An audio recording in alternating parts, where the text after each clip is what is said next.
ओम शांति प्यारे बच्चों।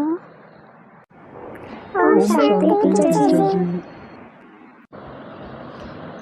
प्यारे बच्चों, अनुशासन के ऊपर मैंने पहले भी बताया था कि अनुशासन ही सफलता की सीढ़ी है और इस विद्यार्थी जीवन में इसका बहुत महत्व है और नियम और मर्यादाओं के अनुसार स्वयं को चलाना भी अनुशासन का ही अर्थ है।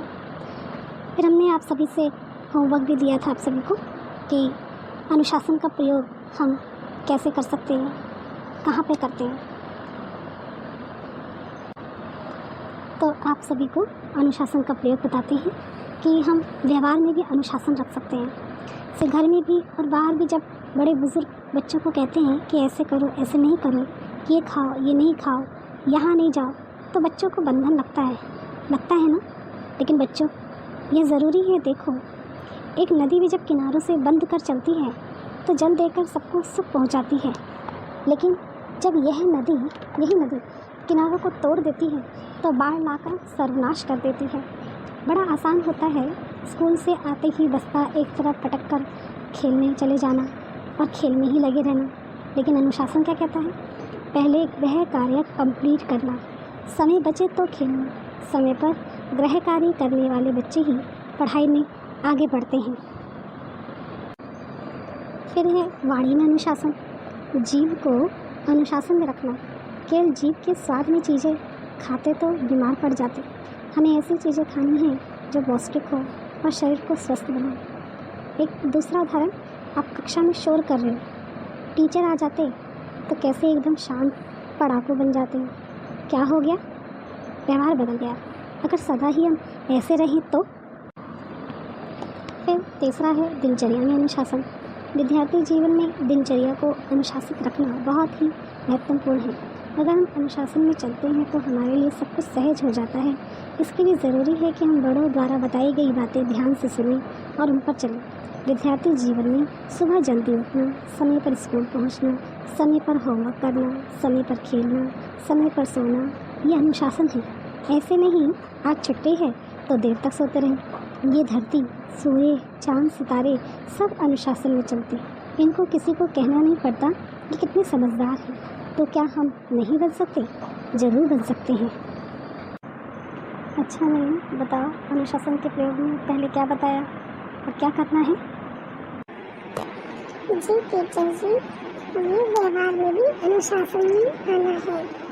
जैसे हमें बड़े बुजुर्ग जो भी कहते हैं, ऐसे करो, ऐसे नहीं करो, ये खाओ, ये नहीं खाओ, यहाँ नहीं जाओ, तो हमें वो समझना चाहिए। और जो हम बड़े आसानी से स्कूल से आते ही बस्ता एक तरफ पटक कर खेलने चले जाते हैं, ऐसे नहीं करना चाहिए। अनुशासन कहता है कि पहले हमें वह कार्य कंप्लीट करना है, समय बचे तो खेलना है, क्योंकि बच्चे पढ़ाई में ही आगे बढ़ते हैं। बहुत अच्छा नहीं, बहुत अच्छा बताई। अच्छा टाउन, अब आप बताइए क्या बताया था दूसरे में? जी टीचर जी, आपने दूसरा बताया कि वाणी में भी अनुशासन होना बहुत ज़रूरी है। जीभ को अनुशासन में रखना है। जीभ के स्वाद की चीज़ें हम खाते हैं लेकिन हम बीमार भी पड़ जाते हैं। हमें तो ऐसी चीज़ें खानी चाहिए जो हमारे शरीर को स्वस्थ रखे। और आपने एक उदाहरण में एक और बात बताई कि कक्षा में जैसे हम शोर करते हैं, टीचर आ जाने पर हम एकदम शांत बन जाते हैं, तो जैसे हमारा व्यवहार बदल जाता है। तो अगर हम सदा ही ऐसे रहें तो हमारे लिए बहुत अच्छा होगा। बहुत अच्छा टॉम, बहुत अच्छा। अब निक्की, आप बताइए कि हमें तीसरा क्या करना है? जी टीचर जी, हमारी दिनचर्या में भी अनुशासन होना बहुत ज़रूरी है। अगर हम अनुशासन में चलते हैं तो हमारे लिए सब कुछ सहज है। हमें बड़ों द्वारा बताई गई बातों को ध्यान से सुनकर उस पर चलना है। जैसे कि बड़े बताते हैं कि विद्यार्थी जीवन में तो हमें सुबह जल्दी उठना चाहिए, समय पर स्कूल जाना, समय पर ही होमवर्क करना, समय पर खेलना, समय पर सोना, ये अनुशासन है। ऐसे नहीं कि आज छुट्टी तो हम देर तक सोते रहे। नहीं, जैसे कि ये बात बहुत अच्छी लगी कि धरती सूर्य चांद सितारे भी सब अनुशासन में चलते हैं, इनको किसी को कहना नहीं पड़ता। तो हमें भी ऐसे ही समझदार बनना है कि हम भी अनुशासन में हमेशा चलते रहें। बहुत अच्छा बताया निकी आपने। अच्छा, एक कहानी बताती हूँ आप सबको। एक बार एक पतंग आकाश में उड़ रही थी, साथ में एक चील भी आकाश में उड़ रही थी। पतंग ने देखा कि चील आकाश में उससे भी बहुत ऊंची उड़ रही है। उसने सोचा कि मैं भी इस चील से ऊंची उड़ सकती हूँ। फिर पतंग ने देखा कि वह तो डोरी से बंधी हुई है, इसलिए ऊंचा नहीं उड़ पा रही है। उसने आगे बढ़कर ऊंचे उड़ने के लिए डोरी को तोड़ दिया जो उससे बंधी हुई थी। डोर टूटते ही क्या हुआ, वह उड़ ना सकी और नीचे धरती पर आ गई। उसने अनुशासन में ना रहकर नियम को तोड़ा, इसलिए उसका बुरा हाल हुआ।